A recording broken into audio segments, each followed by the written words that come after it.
So tonight's topic will be on hormones and how it affects your metabolism. What I'm going to talk about, guys, is a very complex process. I'm going to attempt to keep it as simple as possible. That being said, going into hormones and how it affects our metabolism, the first thing I'm going to do tonight is define a couple of the key players that are going to be discussed tonight as far as hormones go. So you have estrogen, progesterone, and cortisol. And before I even define that, I want you to think about if this has ever happened to you, whether you recently experienced this or you remember years ago, decades ago, it happened to you where you had changed nothing in your life. You were eating the same foods, your activity level was the same, whether you did have a consistent exercise routine or you didn't. Maybe you've just not been active your whole entire life, but out of nowhere, it seems, you started gaining weight, specifically around your midsection. You started growing body hair.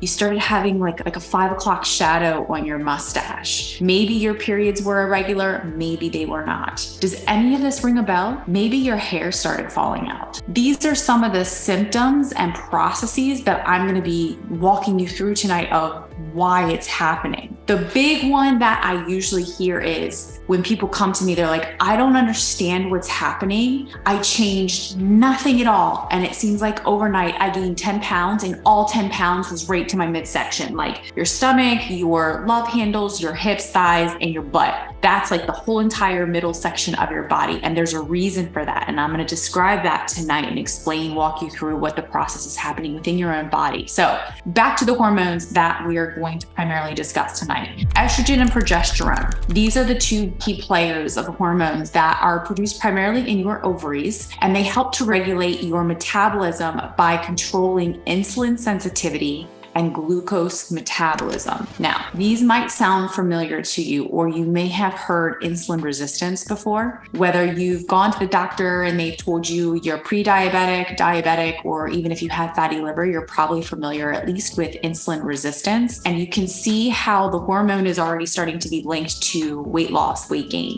because it's directly affecting how your sugar in your body is being metabolized, right? It's also secondarily involved in maintaining healthy body weight via those actions, being able to or not being able to break down sugar and utilize it for energy. Now, during perimenopause, going into menopause, whatever age that happens to you at, the average age for a female is around 50, the estrogen and progesterone levels are going to start to drop. And not only does this put a stress on your body, it taxes out your adrenals, which we'll talk about adrenals and cortisol in a second, but it also leads to an increase in insulin resistance and a decrease in your metabolic rate. And we'll talk about that a little bit more in a few minutes on how that happens. Now, I said cortisol before. That is the third hormone that we're going to touch on tonight. Cortisol is a stress hormone and what we call catabolic because it breaks down muscle tissue. And cortisol gets a bad rap, and I'm going to give it a bad rap tonight. But cortisol is not only necessary, but it is good in certain situations. And we all have spikes in cortisol every single day at 8 a.m. That's when our average cortisol level spikes. It's like a wave. So if you've ever gone to the doctor to get your fasting cortisol levels drawn, they want you to specifically get it drawn as close to 8 a.m. as possible. If you're a nurse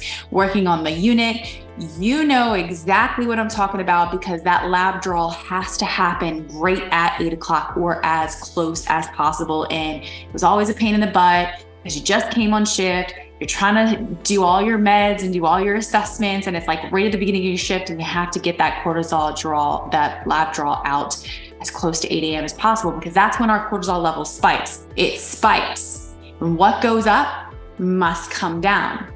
The problem with cortisol when looking at how it relates to our metabolisms is when things go awry, that cortisol level doesn't come back down and it stays up, or it comes down and it goes back up at inappropriate times. And again, we're going to talk about how and why that happens. And all of this affects your weight. Now, this is the fun part where I am going to share my screen with you guys because I made a fun little visual for you guys. This is what I call the trifecta of hormonal weight gain. We're going to start right here in the center. Why is it taking so long to lose weight? Or what I just spoke about a moment ago, why does it seem that I gained weight overnight when I changed nothing? These are the three main components of why this is happening: inactivity, cortisol, and insulin. I want to start over here with inactivity. Now, this could be whether you never truly had an exercise routine, you didn't play sports when you were in school, what have you, or you were really, really active when you were younger, but as we get older, adulthood, responsibilities, families, childbearing, life happens, we get out of that activity or exercise routine. This is the first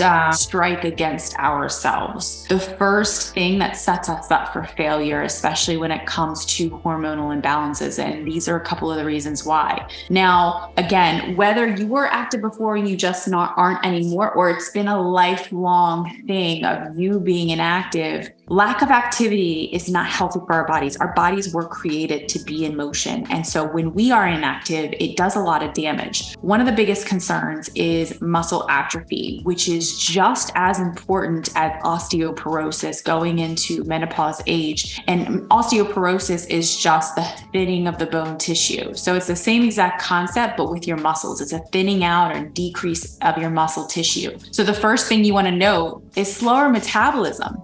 I've said it before, our metabolism lies in the amount of lean muscle mass we have. So when you're not using your muscles, if you don't use it, you lose it. And that's exactly what happens. And when you don't have muscle tissue in your body, you are not going to burn as many calories. Your BMR is going to decrease. So it does seem like, where you were in high school and you could eat McDonald's every single day and still be like as thin as a toothpick. And now you so much as smell a brownie and you gain 10 pounds. Well, that's kind of accurate because you have a lot less muscle mass now. So the calories don't get burned up as quick. They don't get utilized for energy. Now, in addition to that, that's just the icing on the cake, if you will. In addition to that, you have building up of scar tissue again, because you're not moving those muscle fibers. So things just start to stick together. And then you have chronic inflammation, because we all know that regular exercise helps to decrease inflammation and has been shown to decrease inflammatory markers in studies. And of course, the loss of muscle fibers. Now, before going over to cortisol, I have to talk about stress, because stress and cortisol go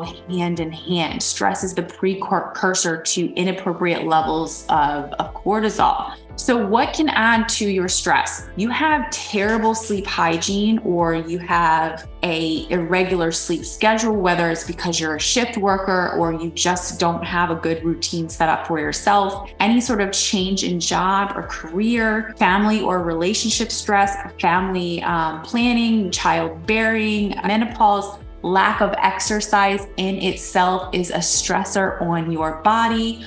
Chronic illness for, whatever illnesses you have. These are all stressors that can contribute to elevated levels of cortisol. Inappropriate elevated levels of cortisol. So you ask yourself, because I'm sure a lot of people are starting to talk about this now. Well, how do I know if I have high cortisol levels? This right here at the very top, this is like one of those key indicators, like textbook elevated cortisol levels. You're waking up between 2 and 3 a.m. Regardless of what time you go to sleep, you wake up at 2 to 3 a.m. and you just can't go back to sleep. You wake up and you're like already thinking about the day. You're anxious about a problem that wasn't resolved the day before, but you're up. You wake up and your brain is just ready to go. That is like a guarantee that your cortisol levels are spiking inappropriately at 2 to 3 a.m. when it's not supposed to spike until 8 a.m. Other indicators that you may have high cortisol levels is high blood pressure, allergies, whether that's like eczema, like rashes on your skin, or you've noticed you're having a lot of increased like nasal pressure, drainage, stuffy nose, things of that sort, cough, you're coughing up phlegm, whereas you never used to before. Anxiety and poor tolerance to stress, these go hand in hand. But thinking about it, if you feel like if one more thing happens I'm going to lose it. I'm just going to have a full-on meltdown. And then something does happen, and it doesn't have to be something big. Like the doctor's office calls and cancels your appointment next week and tells you you have to reschedule, and you freaking lose it. You have no tolerance. You have no ability to absorb any more stress. You're just capped out at what you can handle. And even the tiniest little things set you off. That's a really, really good indicator that your cortisol levels are too high, or they're inappropriately high and they're not coming back down. Intense sugar or carbohydrate cravings, that usually tends to happen at night. Now, there are other things that cause that, other physiologic and emotional components that play a role in that. But again, putting all these puzzle pieces together, if you're like, wow, that sounds just like me, you may have high cortisol levels. And finally, we cannot forget this one, decreased libido and falling out of hair. I forgot to put that one on there. These are all signs of high cortisol levels from chronic stress. So cortisol is part of why you're not losing weight. And here's why. I'm going to bring you guys to the final one, the final part to the trifectas, insulin. Now, insulin resistance. Insulin is the key to our cells to allow the amino acids to come in and help improve and build muscle tissue, right? If you think about when you're exercising muscle hypertrophy, when you build that muscle fiber, the cell needs to open up so that the amino acids can go in, and amino acids are the building blocks of muscle, right? But if you have insulin resistance and that insulin just kind of bounces off the cell and doesn't open the cell up, you could drink all the protein in the world, you can eat all the carbs in the world, but it's not going to get inside the cell. What's going to happen? It's going to get stored as fat. And that's why you seemingly overnight gain a bunch of weight. And if you do have a consistent gym routine, you're going to notice that you feel weaker, you feel more fatigued, you can't squat as much as you used to squat, and you're like, what the heck is happening? Like, I don't understand. I never took time off from the gym. Why do I feel weaker and flabbier now than I did, a month or two ago? This is all this chronic vicious cycle of how your hormones are imbalanced and your cortisol levels are way too high. This chronic stress in itself is causing either accelerated rate of fat gain because you're not metabolizing your sugars, your carbs, your proteins, or because the muscle fiber itself is breaking down, which if you think about it, if you're not able to absorb protein and carbohydrates, your muscles are going to break down because they're not getting nourished in the way that they should. So can you see how all three of these, the inactivity, the high cortisol levels, and the insulin levels, they play into each other and they keep chasing each other around and around. If you don't break the cycle, it continues to get worse. Even if you're not eating bad. And it breaks my heart when people come to me sometimes because they're so genuine when they tell me, like, look, I don't, eat sweets in secret. I eat relatively healthy. I exercise when I can. And I feel bad because they almost feel guilt and shame because they're leading this healthy lifestyle, but for some reason they're bumping up 2-3 pant sizes and they get super fatigued in their workouts and they just don't understand what's going on, and they almost feel like they're going crazy.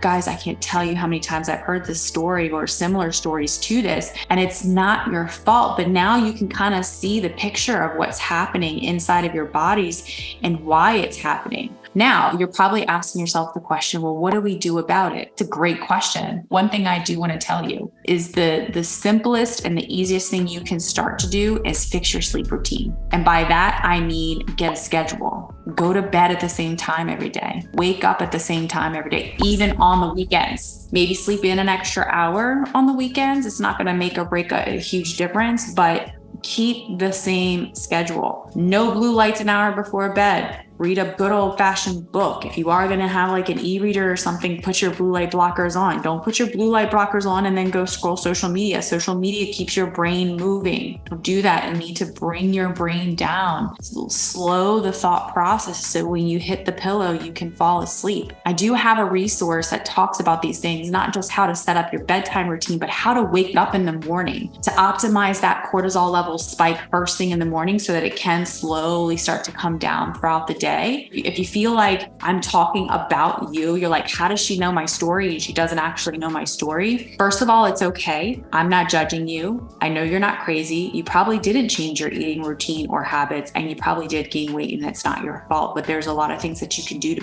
be proactive about it without having to say physically go get cortisol levels drawn. Because first of all, it's expensive, it's timely, and it's inaccurate. If you're going to a regular healthcare provider and they're doing like your fasting AM cortisol levels, that's one tiny little snapshot of your cortisol levels in the whole entire day. There are other functional blood panels and saliva panels where you can like draw your cortisol levels from your saliva throughout the day. But again, it's time consuming and expensive. And regardless of what those results say when they come back, if you're hitting a lot of these bullet points of symptoms that your cortisol levels are high, you can start right now by changing your sleep habits and start addressing that high cortisol level without even knowing what the levels even are. So I want to empower you with that you are not helpless. If you have a lot of these symptoms that I spoke on tonight, there are plenty of things that you can do to start helping yourself right now and getting back on track. And whether that is because you want to lose weight faster or you gain 10 pounds overnight and you want to get rid of it again, a lot of the sleep stuff is where you need to start, because cortisol is directly related to your circadian rhythm. And when you get your circadian rhythm back on track, you can re-regulate your cortisol levels. Melatonin is a really good one for taking right before bed. But what I'll tell you is our brains naturally produce melatonin. So when I say no blue light an hour before bed, when you decrease the lighting, especially lighting overhead,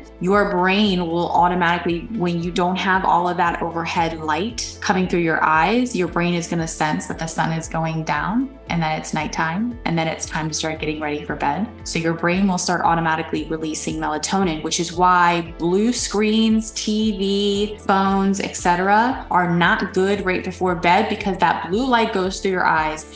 Your brain interprets it as sunlight, so it doesn't start to push out that melatonin. So a lot of people are thinking, oh, well, I'll just take a melatonin supplement. Well, let's first optimize your body's own production of melatonin, because you create it, you produce it on your own. Not to say that supplements aren't helpful, because they are, but again, why not maximize your own melatonin production? I hope this talk was helpful. I would love to make a part 2 to this. There's just so much to dive into. I hope you all have an amazing night. Have a great night, guys.